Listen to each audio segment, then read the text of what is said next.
Anytime you see a human being as a means to your end, they cease to become a human being to you. You can use this, yes, to get more results, but what you have to understand is that those results are a mere byproduct of a human being experiencing the fundamental human instinct to matter. As leaders, we get things done through others, but if we only see them as a means of production, none of us will reach our full potential. I'm your host, Tim Spiker, and this is the Be Worth Following podcast. On this show, we talk with exceptional leaders, thinkers, and researchers about what actually drives effective leadership across the globe and over time. You just heard from Zach Mercurio, author, keynote speaker, and researcher. Zach has a PhD in organizational learning, performance, and change.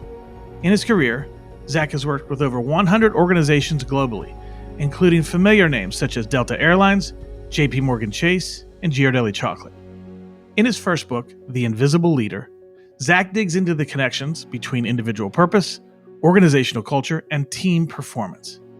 As you'll hear in this episode, Zach shares very practical tools that cultivate effective cultures and exceptional results.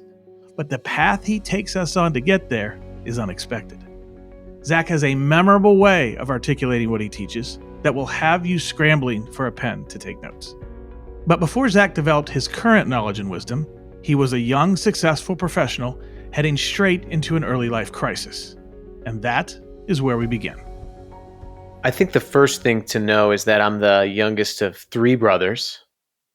And if anybody is the youngest out there, you get very good at both entertaining yourself and comparing yourself, right? So trying to measure up.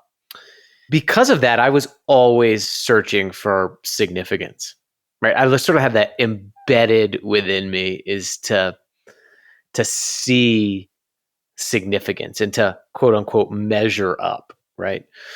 What happened is that when I went to college, and how most people are educated is to succeed for themselves. We educate people for success. We tell them, here's the starting salary you can get. Here's the job you should get. Here's what you can acquire and achieve. And that led me into a job that was outwardly successful. I was working in advertising in Washington, D.C. I was making good money. Everywhere around me, I saw despair. People would come in and they would talk about what they were doing last weekend, what they were doing the weekend coming up. It is astounding how many people live for 2/7 of their lives, the days that begin with the letter S. That was unsettling for me. We would talk about how to get as much money out of clients instead of who they were as people. And as a result, I felt insignificant. I had all the outward symbols of significance, but I felt insignificant. And the people along the way, from that moment into doing what I'm doing right now, really the people that have influenced my view on leadership more than anyone else, really, is the unnamed ordinary people that I meet every day who are doing ordinary things with an extraordinary perspective. Whether it's the joyful cab driver, the custodian at the airport who's doing their job, who knows why they're doing it, and they just exude that joy. The FedEx driver who talks to me about my family. I mean, those are really the people that have set me on my trajectory to where I'm at. Wow. So let's go just a little bit further into that, because I love the background, and it's astounding to be able to say I was achieving the things that I was told would cause me to be a success. And in the midst of that, I felt insignificant. How did that light bulb come on for you? Because it's a wonderful, compact phrase of an idea at this point. But I'm wondering at the time, how did it reveal itself? I'm fortunate to have had an early life crisis. I always tell people that are having like the mid-20s crisis, be very grateful, because you're likely asking questions of yourself that most people don't ask until they're 50. Also known as the midlife crisis. So asking what am I doing? Why am I here? Why am I significant? Those are important questions, right? To investigate our lives. It was really messy. I mean, when I was in that job, I would actually just ride the metro around DC. And I remember there was one moment, I wasn't even really into poetry at that time. I just thought it would be a good idea to peruse a bookstore. That seemed like the reflective, angsty thing to do for someone trying to figure out their life. And so I went into this Barnes and Noble and DuPont Circle, and I pulled out a book of poetry called Everything Else in the World. It was on one of those end caps. And it was by this poet, American poet named Stephen Dunn. And I picked it up and I flipped to the title poem, which was Everything Else in the World. And the last line of the poem says, "I want a job so good I'll be finishing it for the rest of my life." I started thinking about that, and that line really just like struck with me and burned into me. Like, what would this job be? And so I ended up actually leaving that first job out of college, and I went to go work back in higher education because I wanted to make sure nobody ended up like me. And one of the things that I found that we were doing is we're teaching people to develop the form of their lives. What's your career? What's the job? What's your pay structure? What's your 5-year plan? Without helping them to discern the function of their lives. And in good building design, form follows function. In good human design, I think form should follow function. We should know why we are, what our strengths are, the difference we want to make, and then form what we do. And so I did that work in higher ed, and that led me to then work with those students in the companies they went to after, which led me to realize, I could research this stuff, and I got meaningfulness in work and mattering in work and purposeful leadership. But hey, it was that poetry book on the end cap, right, of that store. I think when you're in these spaces, the practice of noticing and picking up that book and looking for the signposts is really important. And it was important for me, and it guided me to where I'm at today. What I think lands with me in such a meaningful way is when we get a chance to hear the stories of people who have important messages to share and are doing research like you are doing and have done, but to know where that came from. And and if we lean a little bit into Simon Sinek and starting with why. When I wanted you to be on the podcast because I love your messaging, I love your ideas. I think they're so helpful and so poignant. But now getting to hear your why, it just causes me to lean even further into wanting to hear more of the story. And I suspect that that's true for many people listening, not just for me, to be able to say, oh, Zach had this early life crisis and it caused him to ask some really important questions.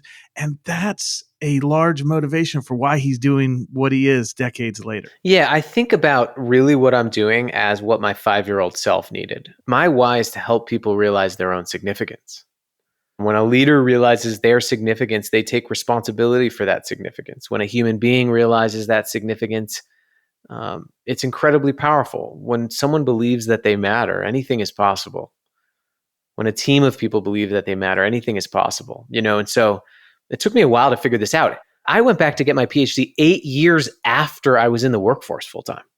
And I think this may be helpful for people listening. A lot of times people like me come out and we're also known as thought leaders on purpose or meaning or mattering or anything in work. But it was not a path where I just started jumping up and saying tweetable quotes. This is a journey of noticing, of difficulty, of struggle, of all of that internal struggle, of figuring things out as you go, and then looking back and seeing what you've crafted. I mean, I know it's cliche, but we catch up with certain people at a point in their lives. And for us, it's like, oh, wow, this person has burst on the scene. But that's really only true for our experience. They were running a marathon and we just happened to show up when they were at like mile 20, 22 to be able to but meanwhile, they have been laboring sometimes on a direct path, sometimes on a curvy path. And we get the benefit all of the laboring, be it sideways or direct, that has happened before that. And now we get to experience it. Especially when we talk about purpose and meaningfulness and creating mattering for each other. I mean, if you think you've arrived, you're further away than where you started.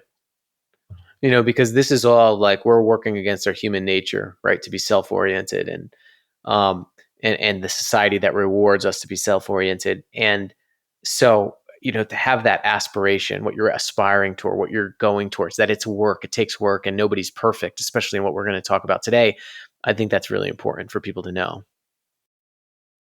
There's three words that have come up in the mix repeatedly here, even just in the last five minutes, as we talk about meaning, purpose, and mattering. And I know that these things play together in your story, rising and falling in emphasis. So let's talk about the work that you've done, the ideas that have given birth over time, and we can start with any of those that you like. Their connections, but I also know in your story it hasn't been just going at one at a time. Or there's a story in terms of how they connect and what has unfolded for you.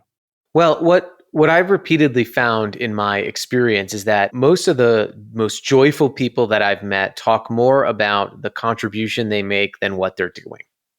They tend to have what I call a so that mentality.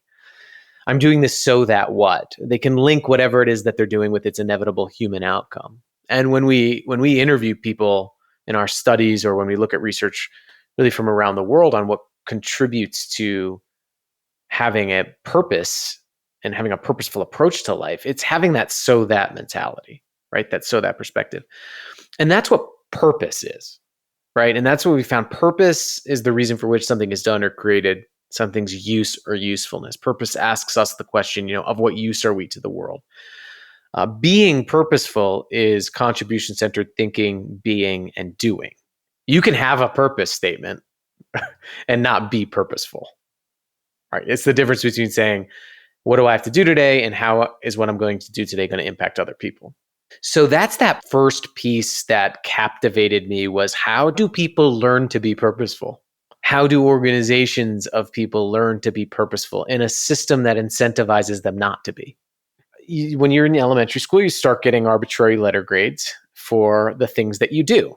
You get things, right? And then you start doing things to get the thing, to get the grade. And then you figure out, well, there's a game. So if I do these specific things, I'll get these specific rewards. And then we start saying, okay, you've gotten these things. Now, when you graduate, you got to go to college. So it's all about you. You're going to college. And then after you go to college, get a good starting salary, get a good job. And then here's how you're going to get promoted. And then here's your retirement plan.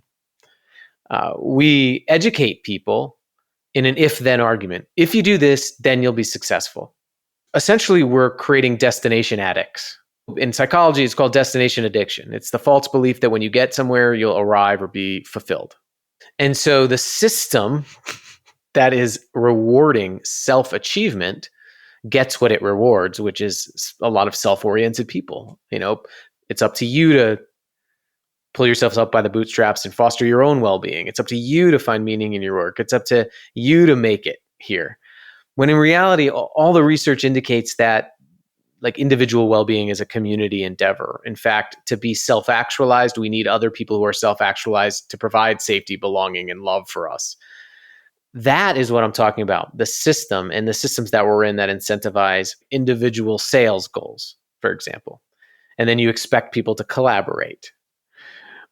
Or you judge the worth of someone by the quarterly earnings report that they get, and you expect them to demonstrate empathy for someone who has a different idea.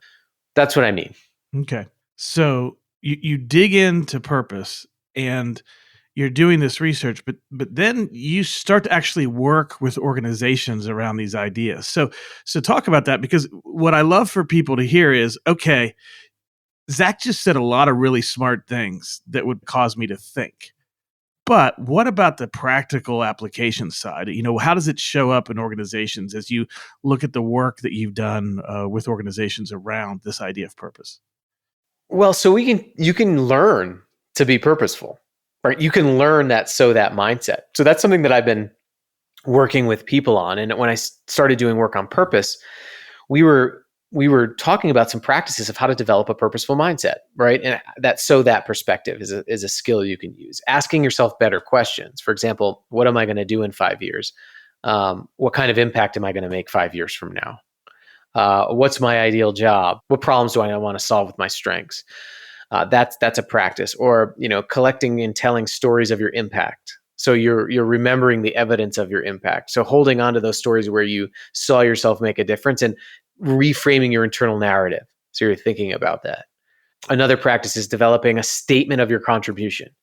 We call it a purpose statement, but really, it doesn't matter what the statement says as long as it's contribution focused. It's saying right now, today, this is the contribution I want to make. We were in organizations doing these things, and it was really profound. I mean, the results were profound. I mean, we worked with a car wash of people who are just getting some of them are just have their GEDs. It's the only job that would hire them. And the supervisors really brought this to life and connected, right? Every time they got delegated a task, they would connect to how what they're going to learn on that task would help them fulfill their own purpose. And they had these development plans. They ended up washing 3 times more than the industry average. They're one of the most sought after employers in the region right now. And they're car wash attendants, right? Stories like that people have learned to be purposeful as leaders and organizations. So that's some of the practice that you can think about in terms of developing a mindset, right? So that mindset, asking yourself different questions, stating the contribution you want to make, and really optimize your environment to trigger you to think about your contribution. Boy, such a powerful word, contribution there in that. And when you talk about earlier, as we're going through and looking at what a traditional educational system will hand to us, which is you do this in order to get, and you're really flipping that now and saying, what if instead we're talking about you do this in order to give? I do this in order to send this out in a way that's going to impact other people well. Now, I'm gonna pause for just a second and be the kind of manipulative cynic for a moment. I love the car wash example. So here we are with people who you might think is the last place in the world to create great purpose out of a role, and yet here we are doing that and then seeing a tremendous result. What do you say to the leader who says, "Okay, all right, so what I need to do according to Zach's research and experience is I need to act like what we're doing around here connects to people's purpose because I'm going to get 3 times the productivity out of them if they have the perception that this is somehow helping them fulfill their purpose. So I'm going to start using this language of contribution so that I can just, anytime we need to pick up the slack, I can remind them of this purpose." And what you hear on that are, elements of truth with the intent of manipulation, essentially. Is what I'm describing. What do you say to leaders who might be tempted to say, "Oh, what I heard of that story was 3 times their productivity, and I'm just going to say whatever I need to say in order to get to that"? What do you say to those kinds of leaders? Yeah, you're taking this and turning it into a tactic. Anytime you see a human being as a means to your end, they cease to become a human being to you. So you can use this, yes, to get more results. But what you have to understand is that those results are a byproduct, a mere byproduct of a human being experiencing the fundamental human instinct to matter. And you have to believe it yourself. There is some research that says that if you tell people their job is meaningful, but they don't experience meaningfulness in their job, they don't experience that they matter to you and to the people around them, that it can cause what's called existential acting. I know it's a big word, but what it really means is that the employee starts acting as if their job is meaningful, but they really don't believe it. And it can actually result in burnout and cynicism and despair. Wow. And cause you the opposite of what you want. So that authenticity, that integrity of your purpose and why you're doing it is important. So I would say to that leader, make sure you really understand, are you doing this just so you'll get some results from it? If so, eventually it will show through, like your true beliefs will show through eventually, and it could have the opposite effect. But I would take some time to really think about what is the impact and legacy that you want to leave as a leader on people's life, and not what you want your quarterly earnings report to be, and lead from there. Yeah, it's such an important thing for us to pause on because I think probably any of us at times will be tempted to just be focused on the end result we're after and perhaps even unintentionally at times end up not in the type of dehumanization that we see in these terrible news stories that companies do, but just kind of a low level dehumanization that doesn't cause the best of what everybody has to show up, including ourselves. And, am I really in this? Do I really believe the words that I'm saying, or am I just using those words? And I think it's the type of thing, as you describe it there. In the short run, there are so many things that are possible that may or may not be valuable in the long run. But in the long run of this, I just think, as you say, it's not the type of, you can't game this in the long run. One of the things I'll challenge, hopefully first myself and then other people around sometimes is, look, let's unpack the next 30 years of your career. We can either spend the next 30 years with you attempting to convince other people that you actually care about them. You're going to do and say the things that a person who cares about them would do and say. And you work really hard at that every single morning when you wake up for 30 years. Or you can just care about them. And if we work to actually become people who care about them, then, hey, you know what? The first few years becoming that type of person, it might be a little harder and a little slower, but you're not going to have to act for the 27 years after that. It's just going to be a part of who you are. And in the long run, isn't that a more efficient way for us to lead and live than saying, oh, I'm going to put on a face every day for the next 30 years? Tougher at first, but much easier, actually. Not that it's easy, but much easier over the long run. What would you say to that? I would say, and that is exactly what we try to do before doing any of this, which is why developing that mindset shift, that purposeful mindset, and investigating whether you have just a results achievement oriented mindset is such important base work for the individual leader to do before doing this for your employees. Because as you said, if you go into it with, oh, well, this will create X, Y, and Z, you're going it from a results mindset perspective versus a purposeful mindset perspective, which is, I'm doing this to give this. Good. All right. So here's the crazy part about your story is that you did all this work around purpose. And then over your time, you're like, wait a second, hold on.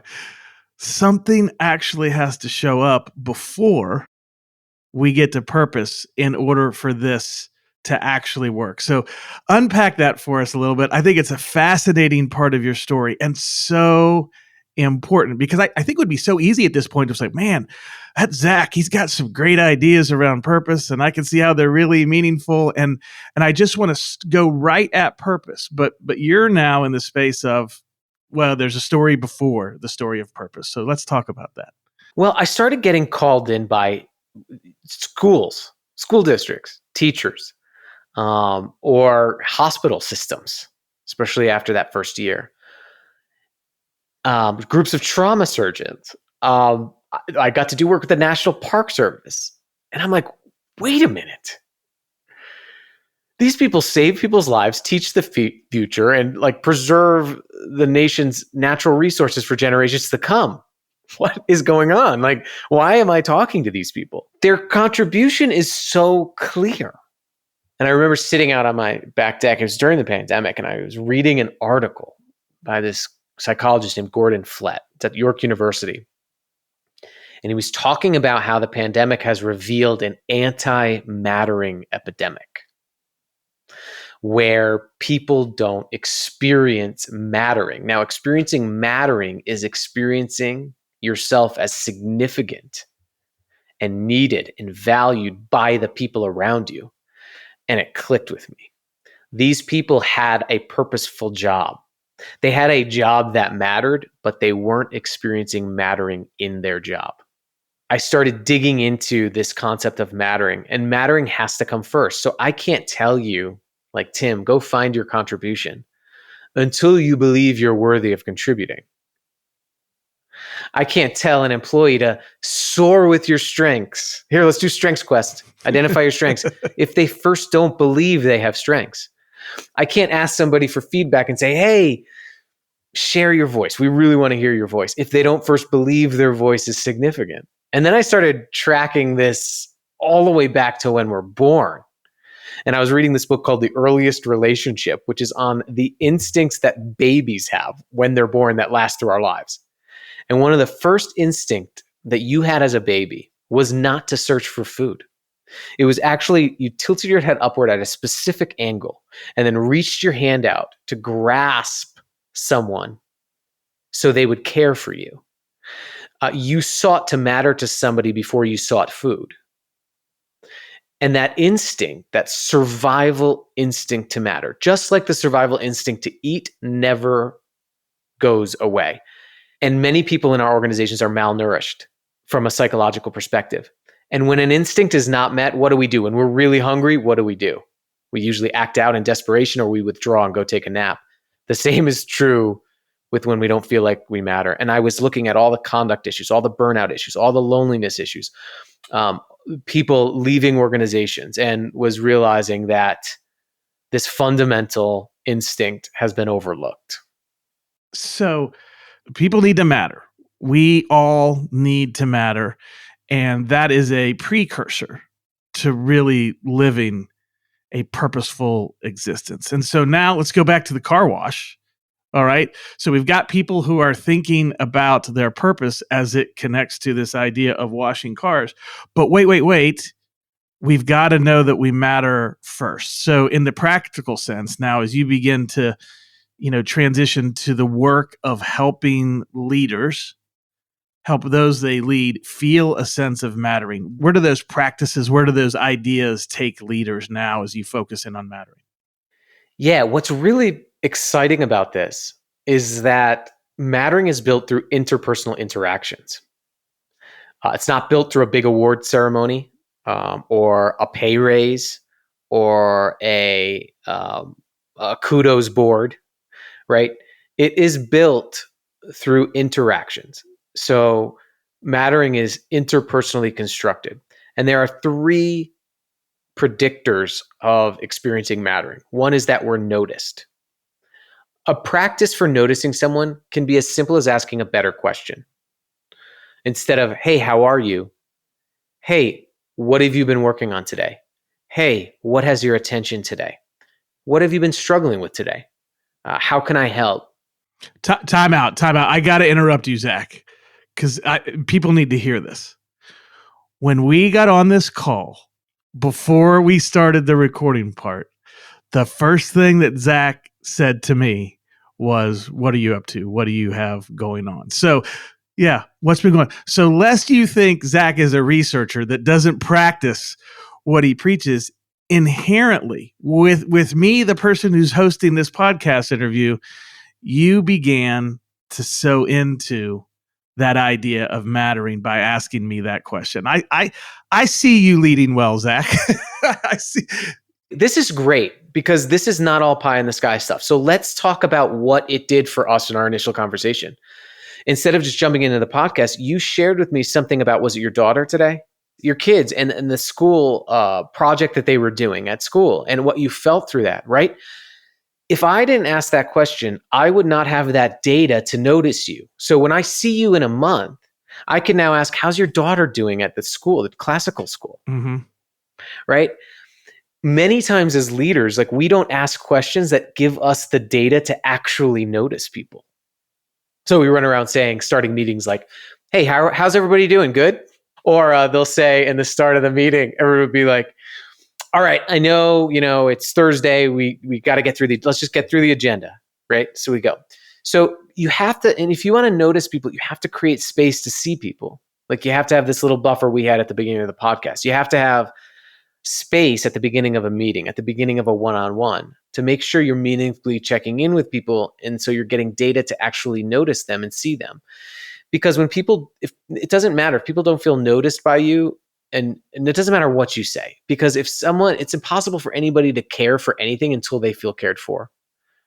I was working with the special forces officer who was responsible for training special forces officers last year. And he said to me at the end of a session we did on mattering, he said, I've been thinking about how to communicate this. And in all of my years, like the key predictor of a high performing lethal unit behind enemy lines is not my toughness, it's my love. My people will not sacrifice for me if I don't know their kids' names, if I don't know what they're struggling with, if I'm not there for them. And that's what noticing is. Wow. So that's the first one out of the three. Noticing. I mean, if you get a sense that Zach could probably do the next 3 days on noticing, and we have 2 more things to get to, I think you're probably I know. assessing. I'm sorry. No. I'm saying that to folks because you're here on this podcast in part because I want people to know who you are and spend more time with you in these ways. So don't apologize at all. I'm having to resist the fact that we're going to do a 3-day podcast. But what you're talking about with noticing, it's really clear. Like I'm like, wait, where's the part of this that's hard to understand? And in reality, it's not hard to understand. I feel like we just need to slow down long enough to participate in it. And I'm even having a sense, like, I'm sure there's some leaders out there be like, I don't care about any of this. I just want to get the result and I'm going to use people to do that. That's fine. This isn't going to be for you. You're not going to be interested in this. You're not going to be interested in long-term leadership success. You're just trying to maximize the moment, in which case I'm surprised you find this podcast in the first place. However, for the rest of us, as you kind of lay out the very simple F, what do you have going on? What's got your attention recently or today? My sense is this: as we invite others, and frankly, let's be honest, as we invite ourselves as well to participate in the types of conversations that you're suggesting, it's my sense and observation that when we lean into those kinds of conversations, it's actually pretty rewarding for us as leaders as well, because we begin to get that information that really does invite us to see this person as a person, to see them as a whole story, not just an FTE that shows up here to work. And in which case it might feel like it's complicated and hard, but I bet that as we lean into this, that there's a deep level of fulfillment when we really do take the time to notice people, and there's some self-fulfillment there. I would see. I mean, I'm going to be really big here, and I'm going to say I think it can heal society. For example, I don't label you based on your last tweet. I can see you as a father, right? And I think that that's what we've lost, right, with people, is that in our rush to get things done, when we don't spend time understanding who people are and how people are, we can start labeling them by their last worst behavior instead of like who they really are and the little details and ebbs and flows of their life that's as important and vivid and as complex as my own. And I think it's like a really important practice. So I want to go back to what you said about the leaders who are just care about results. This is not for them. I would argue that it is for them. I know what you're saying. The people who are aiming just to achieve for themselves, this may not be the best route to go initially. But I would argue that if if you care about results, you care about driving results, and your worth is driven by results, that's not necessarily your fault. I mean, it is your problem, but your system is. I have a lot of empathy for a leader who has woken up for the last 20 years and their worth has been determined by a P&L sheet. If I were in that situation because I'm a human being, I would be that skeptical leader probably right now listening. So I think there's a lot of empathy there. But the second thing I would say is that every lagging indicator that you say you care about is mediated through a human being. There is no good result, right, without a well human being. It's impossible. It's impossible to produce sustainable results with people who don't have the energy to produce sustainable results. Yeah. Results aren't bad, right? Results become really negative when we detach them from who is driving them and taking care of those people first. So if you are results driven, that's not bad. But if you can shift to acknowledge that pouring into people as the cause of those results can get you both, you'll start feeling a lot better about yourself. Your legacy will be better. And you know what? The results will follow. I love it. Now I'm going to do something that might be uncomfortable for you, but I'm going to read something back to you that you wrote because we're dead in the middle of it. Yeah, you posted this on LinkedIn not long ago. We must stop expecting people to perform well without first helping them to be well. There is no sustained human productivity or performance without human well-being. If you expect high performance, you must cultivate high well-being. In my experience, Many leaders devote too much time and energy to getting people to perform and produce, and too little time and energy to create environments that enable sustainable well-being. I mean, that's what you're talking about right now, isn't it? Yeah, that's it. We get so wrapped up in the lagging indicator. But my kindergartner knows that you can't get an effect by pursuing an effect.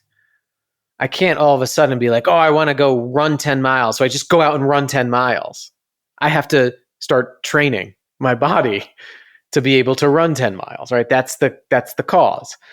Most of the time we try to like, let's go get more profit. Let's go get more customers by trying to, hey, in the meeting, how are we going to get more customers?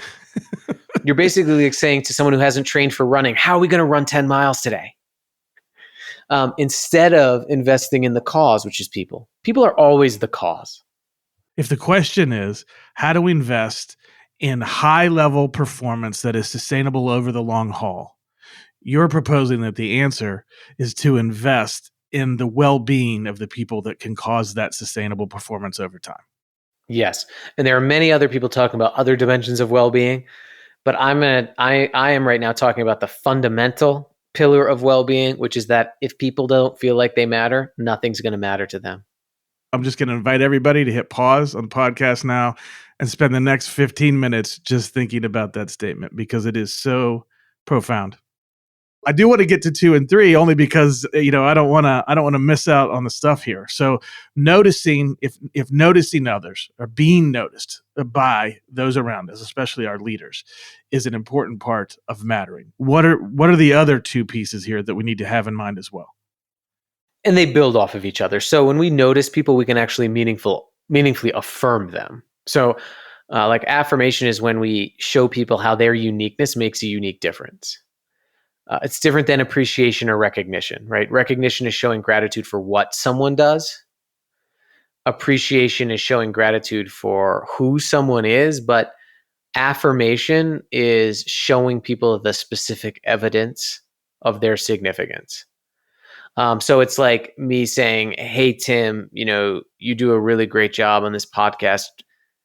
That's like appreciation. But affirmation is saying, hey, Tim, I've noticed that you really listen with your nonverbals and you're really good at connecting the dots and then putting it in a way where people can get a lot of actionable information from what we've been talking about. And, I've heard people who have listened to your podcast that have been changed by it. And so I just want to thank you for that. That's affirmation, right? Because affirm comes from the Latin roots, which mean to firm up or make strong.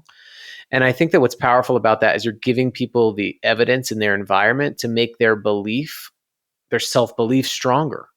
And that's how we come to believe things about ourselves is through what's in our environment. So, just like what we did just there, giving a better thank you. Anytime you say thank you or good job, make sure you tell people the difference they make and how they make it is a great practice. Collecting and telling stories of their impact. If you get to see like someone make an impact down the line because you're a leader, oftentimes we take that for granted. We take sort of our perch that we can see the field for granted when somebody can only see a limited field of vision. And so giving them the glimpse, showing them, here's what I see, here's where your work goes. That's another way you can affirm people's and show them the specific difference that they make. Let's talk about the if it weren't for you exercise because, well, I'll say more about it in a second, but I want you to explain it to folks in how it can be applied. Yeah, so great transition, Tim, because affirming people is showing people the difference that they make. And then that leads into showing people how they're needed, showing people how they're relied on. This is not manipulating people to feel like they're obligated to you. That's very different. Feeling obligated to do something is not the same as authentically feeling relied on. So I want to make that clear. But when people feel replaceable, they tend to act replaceable, right? They don't show up, they don't commit. And one of the most powerful 5 words I've heard leaders say is, if it wasn't for you. I was working with a bank and this woman at the end of the week, she is the head of this branch of this bank. And she writes emails to people and says, if it wasn't for you doing this week wouldn't have been what it was for us. And Just that language, right? If it wasn't for you, shows people that they're indispensable to you. You could do this in your personal life, you could do this at work, but it is so powerful. Humans are really optimized when they feel needed. And so if it wasn't for you, in some ways, does that combine both the I'm affirming and I'm expressing why somebody is needed as kind of a combo on that one? I think it can, but it goes to one step further and says, you are relied on. And that's what needing people is. Affirming people is showing them the difference that they make, but the feeling relied on is a different aspect. And when we look at the research on what people experience when they experience mattering, that last one of feeling relied on is really important. There's studies done of people who are thinking about self-harm, and that what they write down is some version of no one would miss me if I was gone. No one cares about me. No one relies on me. There's been many studies that shown that feeling relied on is so essential to our sense of self and our mental health in work and beyond, because as humans, we're built to be interdependent. We're wired that way. So again, when we don't feel depended on, it can really have catastrophic consequences. Well, and it's not hard to see. It's not a big leap then to go the next step to back to the issue of purpose. You said once we can complete the story of mattering, now I can have a purpose, and the connection point between I'm relied upon and I have purpose, that doesn't feel like a big leap at all. And then once you start doing, so I think all this stuff can be done concurrently, because once you start doing this, you can start to say to people, hey, and that bigger thing we're working towards, that's our purpose, right? And then when people are experiencing it every day through the interactions they have around them, then they can believe in the purpose. It doesn't just become, oh, we have this like grand purpose that a brand consultant came in and helped me do, right? And I don't experience it every day. It's like, no, like I know that I'm needed. Like I experience that from you. You've helped me see that I'm needed. So when you introduce this big purpose, yeah, of course I am. It's something else in the environment that points, that pulls me forward, not a decorative sticker on the wall. The only thing that may be ringing in someone's ear right now is, Zach, what if people depend on other people for their mattering? What happens if people depend on other people doing this for them to give them worth? And there is a dark side to mattering, where when someone experiences perpetual unmet mattering in their life, they can over rely on people to give them a sense of mattering, which is actually a key precursor to narcissism. Yeah, so a lot of like narcissism is the result of unmet attention needs and unmet attachment needs and unmet mattering needs that have resulted in an over need for external validation. So what I would say to that is there are always dark side to these phenomenon, but what's important to remember is that it's the accumulation of unmet mattering needs that result in these things, right? So you may have someone on your team that is acting out like this because they're desperate for the attention they're not getting somewhere else. And what I would encourage you to do is resist labeling them as a difficult or self-centered person, and think about them as someone who's acting out for the significance they're not getting elsewhere, and commit to showing them how they're significant to other people, not boosting their ego. Because this is also a question I get, Zach, would this just boost people's ego? Mattering is not about that you're trying to tell someone they're the center of the universe. Mattering is showing somebody how others in the universe rely on them. It actually takes people out of narcissism sometimes when done right. I just want to make this point because you can overdo it at an individual level. But at the leadership cultural level, it's important then to keep showing people the impact they have on other people, not telling them how great they are. As you talk about things like life and death, as you talk about self-harm, and it's related in here, now we're talking about mattering and we're talking about purpose. Man's Search for Meaning by Viktor Frankl is coming back to me in spades here, in terms of the idea that as we go to satisfy kind of the wants of life, that somehow that actually isn't really enough. The hey, what do you want? But what he found and what he made known throughout the world then is this connection to purpose in terms of meaning of life versus the things that make us happy, I guess would be another way to see it. So it feels like what you're talking about is not only so connected to people and to leadership, but to obviously to psychology and how we operate as human beings, the need for mattering and the need for purpose. Yes. One of my favorite books is called Deep Survival by Lawrence Gonzalez, and he studies people in survival scenarios and what are the characteristics of people who live and what are the characteristics of people who don't. And one of the things that he finds is that the people that thought, I have to get home to my daughter, I have to get home because I want to finish this thing, I have to get home for this person. The person who put that at the front of their mind, kept repeating it to themselves, kept it in their mind, just like Frankel did in his situation. This was one of the key outlying characteristics of people who survive in survival scenarios. It's that will to meaning, the will to survive, the will to carry on, right? And that will comes from knowing that we matter. Well, and so as we talk about the space of leadership, ultimately, as we talk about these things, we're talking about, in the best way possible, tapping into the core needs that we have as human beings.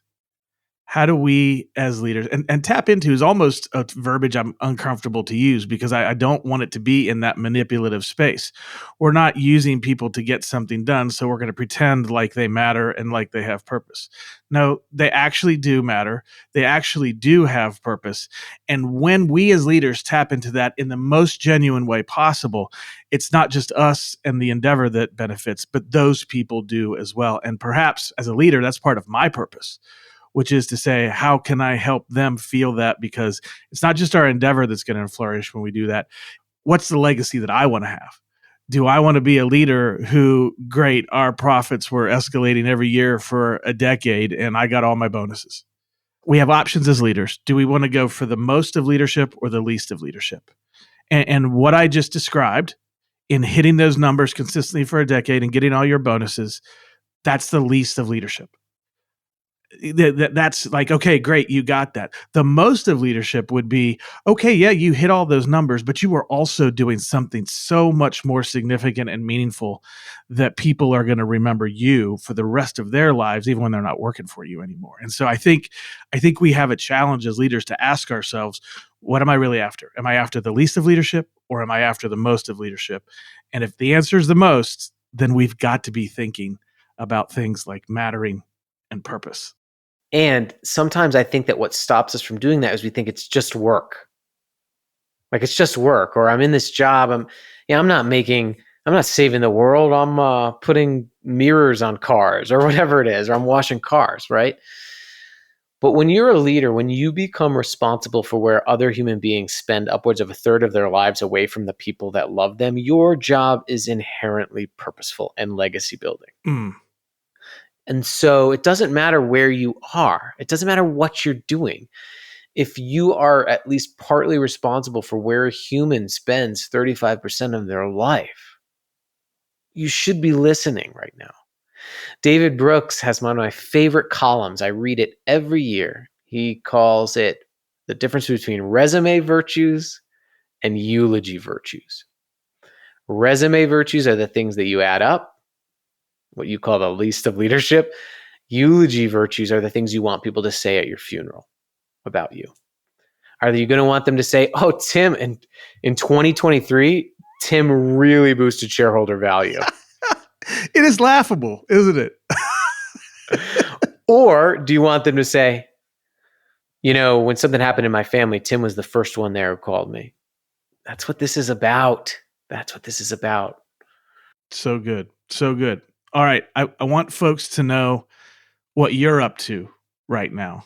You've got some important irons in the fire. Let's hear a little bit about the projects that you have working so people can have their eye and ear out for what you're bringing into the world coming up here. Yeah. So next year, we're going to be launching a new book, and the title is still up in the air. but it's really going to be about how mattering comes first and the framework of noticed, affirmed, and needed with much more depth on each practice and how leaders can go out and do it. But yeah, so we're doing a lot and really going out and trying to make what you said, Tim, like this is common sense, but turn it into common practice. And that's what the book I hope to be. I hope that, it's these like those moments like in our conversation where you're like, yeah, that speaks to like a truth, because I can't stop thinking about this mattering stuff once I started understanding it. And the book is going to be about why that is, why does that, what is the truth? And then really what are the practices, simple practices that we can use to do it with the people around us. Great leadership really, when you think about it, comes down to what happens in everyday interactions. Good heavens.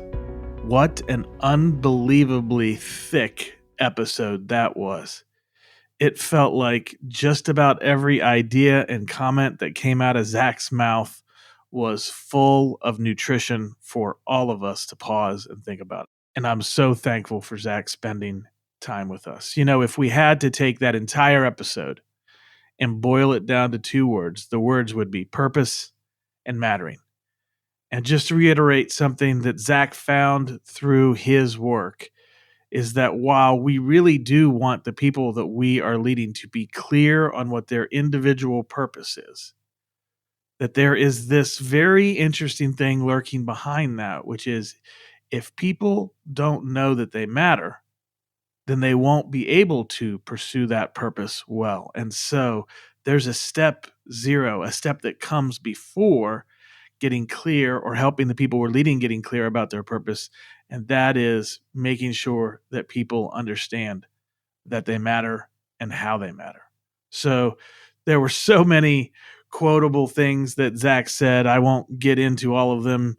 Hopefully you had a pen handy nearby as you were listening. And if not, maybe the right next move would be to go back and listen to it again with a pen in hand. As I exit this episode, I'm not sure if it's my head that's exploding, my heart that's exploding, my soul that's exploding, but there were so many valuable things that Zach shared as he has experienced, been working with companies and through his research as well. So I am full up as we round out this episode today. The idea of mattering really challenges me.